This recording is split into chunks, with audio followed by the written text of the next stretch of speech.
Investment fluctuation reserve, ठीक है। इसमें आप देखिए, इसी में भी, इस वाले क्वेश्चन में भी डिफरेंट केसेस हैं हमारे पास, और इसमें हम इसी तरीके से इन्वेस्टमेंट फ्लक्चुएशन रिजर्व प्रिपेयर करते हैं। अब ये इन्वेस्टमेंट फ्लक्चुएशन रिजर्व होता क्या है, हमारे पास क्वेश्चन में एसेट साइड में एक पॉइंट हम बात कर रहे हैं इन्वेस्टमेंट की। हमें इन्वेस्टमेंट दिया होता है, जो अब हमारे बिजनेस में इन्वेस्टमेंट कर रखी है, वो मान लेते हैं 2 लाख रुपीज़ की है, ठीक है। और उसी इन्वेस्टमेंट से रिलेटेड हमारे अप एंड डाउन्स मार्केट में आते हैं, हमारी इन्वेस्टमेंट की वैल्यूज़ अप एंड डाउन होती है। हम असेट्स को तो कंसिडर नहीं करते, बाकी इन्वेस्टमेंट जो हमारी करंट ईयर बेसिस पे चलती है, उसमें जो अप एंड डाउन्स आते हैं, उसको हम क्या करते हैं, bye maintaining fluctuation reserves. Fluctuation मतलब उतार चढ़ाव, जो डेली बेसिस पे होते हैं, या फिर वो कंपनी की पॉलिसी पे डिपेंड करता है कि वो ईयर एंडेड पे करते हैं, या फिर अदर चेंज इन प्रॉफिट है, या फिर और भी कोई इवेंट अकर होता है, तो हम उस दिन उसको चेक करते हैं, ठीक है। तो इन्वेस्टमेंट फ्लक्चुएशन रिजर्व आपको क्या कह रहा है, इन्वेस्टमेंट में जो फ्लक्चुएशंस आते हैं उसके लिए रिजर्व्स। तो हमने माना कि 20,000 तक का हमारा रिजर्व में चेंजेस आ सकते हैं इन्वेस्टमेंट के अंदर ना, तो हमने 20,000 का मेंटेन कर लिया। यहाँ मैंने 18,000 की वैल्यू ले रखी है आपकी। अगर 18,000 तक का अप एंड डाउन आया तो वो कहाँ से एडजस्ट हो जाएगा, इस रिजर्व से, और अनलेस नहीं तो फिर हमें क्या करना पड़ेगा, अकाउंटिंग ट्रीटमेंट, वो भी हम देखेंगे। तो देखिए, अगर आपको क्वेश्चन में बोला जाएगा, यहाँ भी हमें अगर कुछ भी मेंशन नहीं है और हमारी इन्वेस्टमेंट में भी कोई चेंज नहीं आ रहा, तो हम क्या करेंगे, इस रिजर्व्स को पार्टनर्स में बांट देंगे इन ओल्ड रेशियो, ठीक है। क्योंकि इन ये रिजर्व जो वर्क्समैन कंपनसेशन था, इन्वेस्टमेंट फ्लक्चुएशन रिजर्व है, इनके ऊपर कोई लाइबिलिटी इससे अदर कुछ भी नहीं होता, ना ही कोई इसके ऊपर हमारे ऊपर कोई रिस्ट्रिक्शंस है। तो अगर इनसे रिलेटेड हमारी कोई लाइबिलिटी अगर होती है तो ओके, नहीं होती तो इस रिजर्व को हम अपने पार्टनर्स में ओल्ड रेशियो में डिवाइड कर देते हैं। तो देखिए, केस फर्स्ट आपको क्या कह रहा है, नो इन्फॉर्मेशन। अगर आपके पास उसी तरीके से कोई इन्फॉर्मेशन नहीं है, सिर्फ ये डेटा सामने है और उस क्वेश्चन में कुछ भी नहीं बोला, तो आपको क्या करना है, इस 18,000 को ओल्ड रेशियो में पार्टनर्स में बांट देंगे। IFR investment fluctuation reserve account debit to partners capital, clear है। इन्वेस्टमेंट फ्लक्चुएशन रिजर्व क्या है, CR है, और ये क्या कर देंगे, इसको क्लोज करने के लिए DR। तो investment fluctuation reserve is a debit and then partners capital account will be credit, वो हो जाएंगे ऐसे इसके अकॉर्डिंगली, ठीक है। और कौन से रेशियो में, हमारे ओल्ड रेशियो में। इसके बाद आपको अगर क्वेश्चन नंबर केस सेकंड दिया जाएगा, market value of investment is ₹2 lakh. हमने हमारी बुक्स में कितनी है, 2 लाख, और मार्केट वैल्यू भी 2 लाख है। मीन्स क्या होगा, वैल्यू सेम है तो कोई चेंज नहीं है। हम 18,000 को अगेन क्या करेंगे, वापस IFR account debit to partners capital account. Second case में भी हमारी एंट्री क्या रहेगी, सेम, ठीक है। इसके बाद थर्ड पॉइंट क्या कह रहा है हमारा, देखिए, market value of investment is 1,91,000।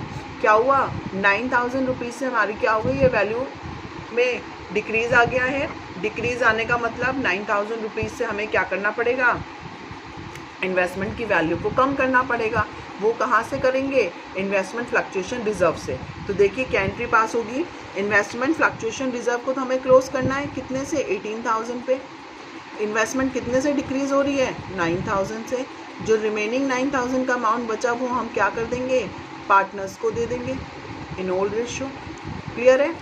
ये आ रहा है समझ में, जितना अमाउंट इन्वेस्टमेंट का कम करना था वो कर दिया, उसके अलावा का जो अमाउंट रिमेनिंग बचा वो हमने पार्टनर्स को दे दिया। इसी तरीके से अगर हमारी इन्वेस्टमेंट का अमाउंट, लास्ट पॉइंट है ये वाला इसका, 2,18,000 मीन्स 18,000 से ज़्यादा हो गया, तो 18,000 से इंक्रीज़ करने के लिए हमें क्या करना पड़ेगा, रिवैल्यूएशन अकाउंट के थ्रू इसको इंक्रीज़ करना पड़ेगा। तो इन्वेस्टमेंट को अगर इंक्रीज़ करना है तो मीन्स इन्वेस्टमेंट को डेबिट करना पड़ेगा। तो हम क्या करेंगे, इन्वेस्टमेंट को 18,000 से इंक्रीज़ करेंगे बाय आवर रिवैल्यूएशन अकाउंट। मैंने आपको बताया था असेट्स की वैल्यू में कोई भी चेंज होता है तो कैसे होगा, रिवैल्यूएशन से। वर्क्समैन कंपनसेशन के अंदर जो लाइबिलिटी अराइज हुई थी उसका अमाउंट वर्क्समैन कंपनसेशन फंड से अगर ज़्यादा था तो हमने उस 10,000 रुपीज़ की लाइबिलिटी को कहाँ से सेट ऑफ किया, हमारे रिवैल्यूएशन से। तो इसी तरीके से इन्वेस्टमेंट को बढ़ाना है 18,000 से, तो हमने रिवैल्यूएशन से इंक्रीज़ किया है। अब क्या हुआ, आपकी इन्वेस्टमेंट बढ़ गई, IFR का अमाउंट एज इट इज़ पड़ा 18,000 का, वो हम पार्टनर्स में बांट देंगे, ठीक है, इन ओल्ड रेशो। और जो 18,000 का प्रॉफिट हो गया, ये हमारी एसेट इंक्रीज़ हुई है ना, तो ये भी हमें क्या करना पड़ेगा, पार्टनर्स को देना पड़ेगा। तो revaluation account debit to partner capital, ठीक है। तो ये भी 18,000 क्या हो जाएगा, पार्टनर्स के पास फिर चला जाएगा, क्लियर है। आप देखिए इसका प्रैक्टिकल क्वेश्चन ले रही हूँ मैं आपके।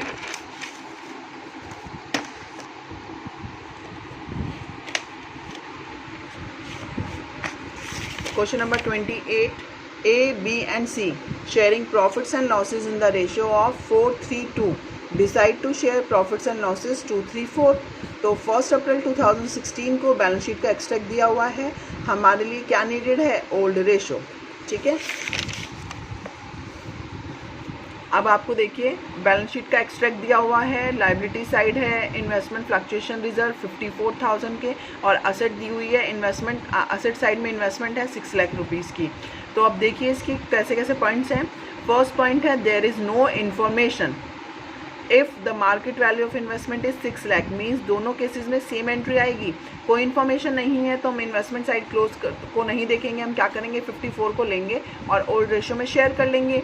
ऐसे ही if the market value of the investment is 6 lakh, 6 lakh रुपए की है, 6 लाख की बुक्स में है, तो कोई भी चेंज नहीं है, तो हम क्या करेंगे यहाँ पे भी हमारी सेम एंट्री पास हो जाएगी। ठीक है, देखिए इन्वेस्टमेंट फ्लक्चुएशन रिजर्व 54,000, हमारे पास क्वेश्चन में रेशियो दिया हुआ है 5:3:2 का ओल्ड रेशो। 54,000 को 4:3:2 में डिवाइड कर देंगे तो हमारे पास वैल्यूज़ आ जाएंगी 24,000, 18,000 एंड 12,000। तो आपके पास एंट्री हो गई investment fluctuation reserve account debit to A, to B and to C in the old ratio. ठीक है, इस तरीके से हम इसको क्या करेंगे डिवाइड कर लेंगे। इसके बाद जो क्वेश्चन में आपको बोला है कि हमारी जो मार्केट वैल्यू है वो क्या है 54,000 सेम, तो हमें 54,000 हमारे रिजर्व पे कोई वैल्यू पे फ़र्क नहीं पड़ा, तो investment fluctuation reserve to A, B, C same amount से सेम एंट्री पास होगी। क्लियर है। क्वेश्चन नंबर पॉइंट थर्ड में आपको बताया है कि आपकी इन्वेस्टमेंट की वैल्यू कितनी हो गई है 5,91,000, कितने से डिक्रीज़ आ गया 9,000 रुपीज़ से। तो 9,000 का डिक्रीज़ आया है तो IFR को हम पूरे से 54 से डेबिट करेंगे। इन्वेस्टमेंट अकाउंट 9,000 रुपीज़ से माइनस करने के लिए उसे हमें क्या करना पड़ेगा, इन्वेस्टमेंट को CR करना पड़ेगा। इसके अलावा 54 में से 9 माइनस होने के बाद 45,000 रुपीज़ आपके पास क्या बचे हैं, रिमेनिंग अमाउंट ऑफ IFR। तो IFR का रिमेनिंग अमाउंट आप क्या करेंगे 45,000 को 4:3:2 में हम फिर से अगेन बांट देंगे, डिस्ट्रीब्यूट कर देंगे, तो हमारे पास ये वैल्यूज़ आ जाएंगी 20,000, 15,000 एंड 10,000। अब देखिए हमारा फोर्थ पॉइंट क्या कह रहा है। देखिए फोर्थ पॉइंट है थोड़ा सा change extra. If the market value of investment is 5,28,000, हमारी इन्वेस्टमेंट की वैल्यू कितनी है 6 लाख रुपीज़, तो 6 लाख रुपीज़ से मार्केट वैल्यू में कितना चेंज आया है 72,000 रुपीज़ का। तो 72,000 के अगेंस्ट हमने कितने का रिजर्व बनाया हुआ है 54,000 रुपीज़ का। तो डिफरेंस अमाउंट हम कहाँ से एडजस्ट करेंगे, हमारे रिवैल्यूएशन अकाउंट से। क्लियर है, इन्वेस्टमेंट को बढ़ाना कम करना है ना, तो उसके लिए क्या करेंगे देखिए IFR 54,000 to investment 72, difference will be the revaluation account. 18,000 rupees का क्या करेंगे हम इन्वेस्टमेंट क्रिएट करने के लिए इन्वेस्टमेंट की वैल्यू डिक्रीज़ करने के लिए 18,000 का रिवैल्यूएशन बनाएंगे। तो 18,000 का जो रिवैल्यूएशन अमाउंट है वो कहाँ आ जाएगा, और इस अमाउंट को हम क्या करेंगे अगेन 4:3:2 में डिवाइड कर देंगे। तो 4:3:2 में डिवाइड करने के लिए क्या करना पड़ेगा 9 to 8, 8,000, 6,000 एंड 4,000। क्लियर है। रिवैल्यूएशन का जो 18,000 का हमारा लॉस था वो हमने क्या कर दिया पार्टनर्स में बुक कर दिया है। इसके बाद हमारे पास फिफ्थ केस है। फिफ्थ केस क्या कह रहा है कि हमारी वैल्यू इंक्रीज़ हो गई है 6,60,000, तो 60,000 रुपये से हमारी इन्वेस्टमेंट बढ़ गई है, तो IFR हमारा एज इट इज़ पड़ा रहेगा। तो आपको क्या करना है IFR को 54,000 को हमें ओल्ड रेशो में डिवाइड करना है। तो हमारी पहली एंट्री हो जाएगी IFR account debit to all partners 24, 18 and 12,000। इसके बाद हमें क्या करना है इन्वेस्टमेंट को 60,000 रुपये से बढ़ाना है by revaluation account. Revaluation account से 60,000 रुपीज़ की इन्वेस्टमेंट को इंक्रीज़ करने की हम क्या करेंगे एंट्री पास करेंगे।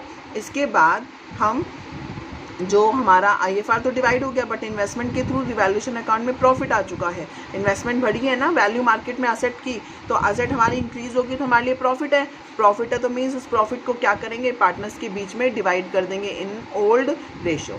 ठीक है, तो revaluation account debit to ABC in old ratio. Clear है? ये हमारा सॉल्यूशन है, हम आपके पास 60,000 रुपीज़ को भी डिवाइड कर दिया।